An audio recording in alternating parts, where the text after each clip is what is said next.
All right, welcome back. I just want to talk about Rem Pitlick real quick. He's been a lot of fun to watch this year. So he's a natural center, but he's been playing a lot of the wing. Really, with the three teams he's been with.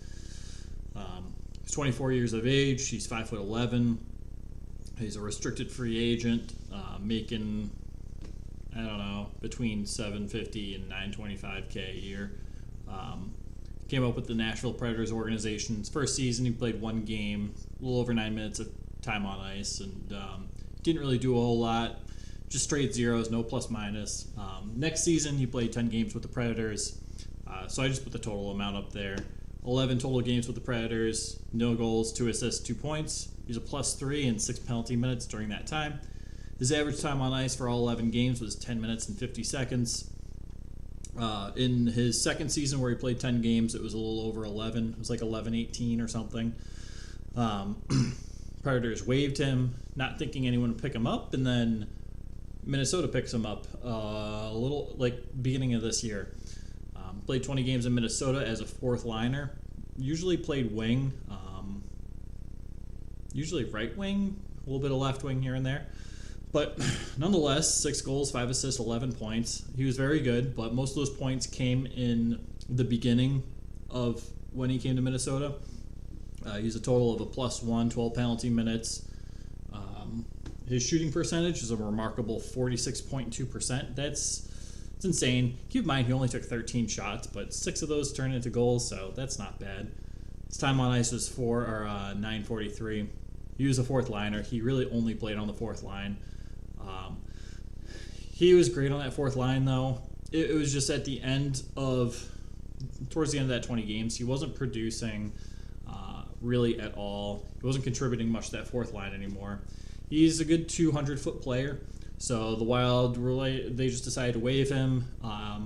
Honestly, I kind of wish they didn't and stuck it out and kind of gave him some more playing time, but to no surprise, you're scoring over a half point per game as a rookie. You haven't even played a half season in the NHL yet. Canadians picked him up. It was a good pickup. He's played 9 games so far. 2 goals, 3 assists for 5 total points. He's a -6, but keep in mind the last 2 games he's been a -5. So the -6, take it with a grain of salt. It's also plus minus. Everyone takes that with a grain of salt anyway, so it's not really Bible to how good of a defensive player they are. 4 penalty minutes in that time span. His shooting percentage is still remarkable, 28.6%. Also, it's only been 7 shots on net. Nonetheless, though, he has 8 goals this season. Not too bad. 8 goals, 8 assists in 29 games. Not going to complain too much with that.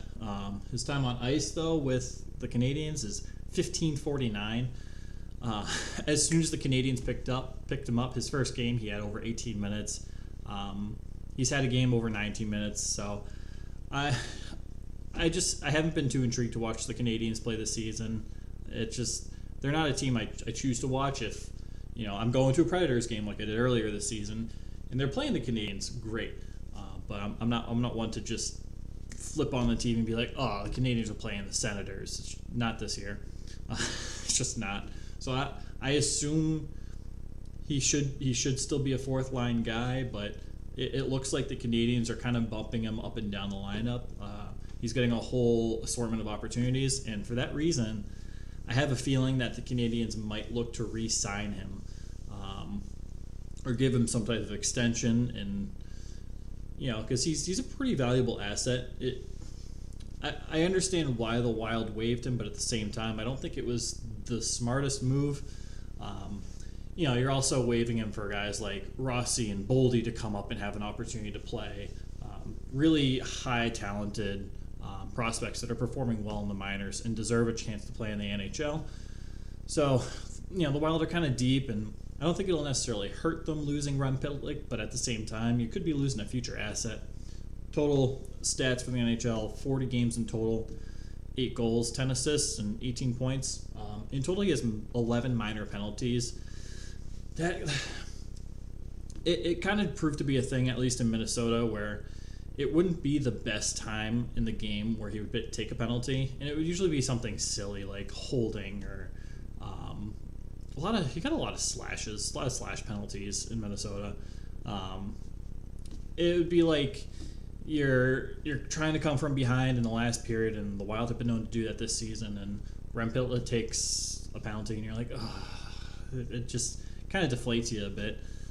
So the timing of his penalties was probably also a factor into why he was waived in Minnesota. But thought it'd be someone fun to look at. I think he's going to be a good middle six, at least winger. He's been playing very well on the wing. Hopefully he gets an opportunity to play center. I don't know if he's gotten that opportunity in Montreal, but we'll see. Just thought it'd be fun to take a look into his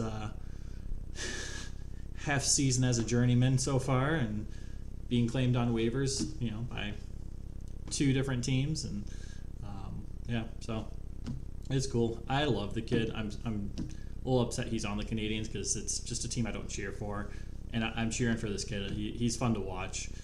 So we'll see. Where do you think he ends up next? Or is he going to stay with the Canadiens? I think he's going to stay with the Canadiens. We'll see. Again, hasn't played a full half season yet, but he's already been with 3 teams. So, yeah. What do you guys think? All right. Thanks for watching. Take care, all right?